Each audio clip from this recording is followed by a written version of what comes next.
अस्सलाम वालेकुम दोस्तों ड्रामा दो बोल का इख्तिताम हाल में ही हो चुका है और इस ड्रामे को नामुकम्मल रूप में दिखाया गया है। इसमें दिखाया गया है कि गेती बदर को माफ़ कर देती है और हंसी खुशी बदर के साथ रहना शुरू कर देती है।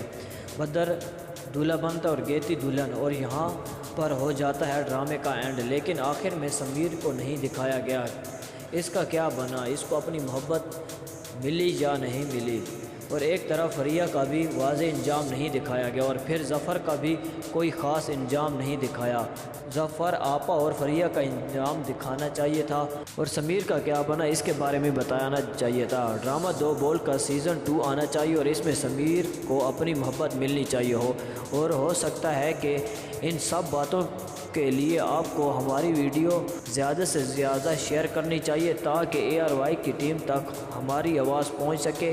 मेरी इस वीडियो को लाइक और कमेंट ज़रूर करें। दोस्तों ये थी हमारी आज की वीडियो। मज़ीद वीडियोस को जानने के लिए हमारे चैनल को ज़रूर सब्सक्राइब करें। अल्लाह हाफ़िज़।